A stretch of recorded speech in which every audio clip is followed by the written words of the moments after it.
আসসালামু আলাইকুম ওয়া রাহমাতুল্লাহ। দেশের প্রধান প্রধান দৈনিক পত্রিকার শিরোনামে উঠে আসা শীর্ষ সংবাদগুলো নিয়ে হাজির হলাম আপনাদের সামনে। আশা করি সাথেই থাকবেন। শুরুতেই দৈনিক প্রথম আলো পত্রিকার শিরোনামে উঠে আসা শীর্ষ সংবাদগুলোর মধ্যে থাকছে পেহেলগামে হামলার জের, আবার পাল্টাপাল্টি হামলা ভারত পাকিস্তানে। 4 দিনে 166 জনকে ঠেলে পাঠালো ভারত, বাংলাদেশ ভারত সীমান্ত। আত্মরক্ষার অধিকার আছে বলল পাকিস্তান। অভিযান শেষ হয়নি বলল ভারত। ভারত পাকিস্তান হামলাগিরে দুই পক্ষে ভুয়া ও অপতথ্যের ছড়াছড়ি। সাবেক রাষ্ট্রপতি দেশত্যাগ নিয়ে নানা প্রশ্ন বিতর্ক। আওয়ামী লীগ নিষিদ্ধের দাবিতে রাতে যমুনার সামনে অবস্থান, এনসিপির বিক্ষোভ।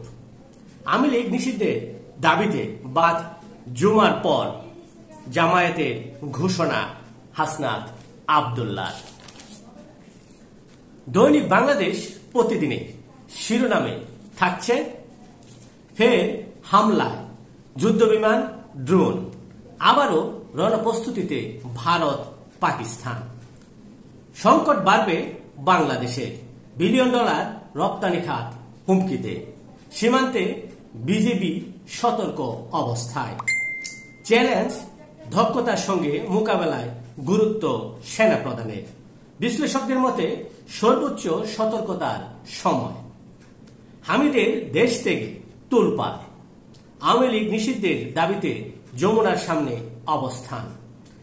আওয়ামী লীগের ক্লিন ইমেজধারীরা আসতে পারেন বিএনপিতে, রুহুল কবির রিজভী আহমেদ।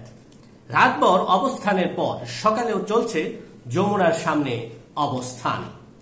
সেলিনা হায়াত আইভি গ্রেফতার।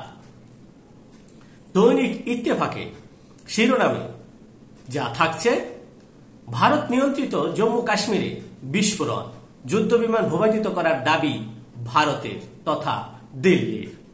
সাবেক রাষ্ট্রপতি আব্দুল হামিদের দেশ ত্যাগ।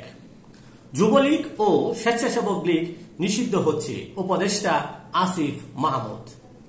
আওয়ামী লীগ নিষিদ্ধের দাবিতে যমুনার সামনে ছাত্র জনতার অবস্থান।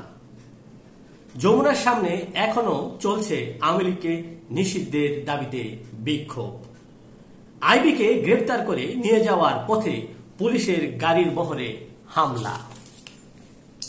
দৈনিক কালের কণ্ঠ পত্রিকার শিরোনামে থাকছে আবারও পাক ভারত পাল্টাপাল্টি হামলা। রাতভর যমুনার সামনে বিক্ষোভ, আওয়ামী লীগ নিষিদ্ধের দাবিতে এনসিপি সহ ছাত্র জনতার অবস্থান। পুরনো বন্দোবস্তের সৈনিকদের অকার্যকর করে তুলতে হবে, উপদেষ্টা মাহফুজ আলম।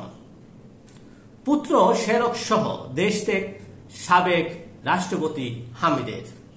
কৌশলগত নেতৃত্ব বিকাশের আহ্বান সেনা প্রধানের। ঢাকায় চীনের রাষ্ট্রদূত। সার্বভৌমত্ব রক্ষায় বাংলাদেশের পাশে থাকার ঘোষণা। এই ছিল দেশের প্রধান প্রধান দৈনিক পত্রিকার শিরোনামে উঠে আসা শীর্ষ সংবাদ, যা নিয়ে এতক্ষণ আপনাদের মাঝে উপস্থিত ছিলাম। আশা করি আপনাদের ভালোই লেগেছে। সার্বিক খবরের বিবেচনায় যদি আপনাদের কোনো অভিমত, অভিব্যক্তি, সমালোচনা কিংবা কোনো পরামর্শ থেকে থাকে তাহলে অবশ্যই কমেন্টসে জানাবেন। আপনাদের কমেন্টসের প্রত্যাশায় আজকের মতো এখানে বিদায় নিচ্ছি। আবারও দেখা হবে আগামীকাল ঠিক একইভাবে। সে পর্যন্ত অবশ্যই ভালো থাকবেন, সুস্থ থাকবেন। আসসালামু আলাইকুম ওয়া রাহমাতুল্লাহ।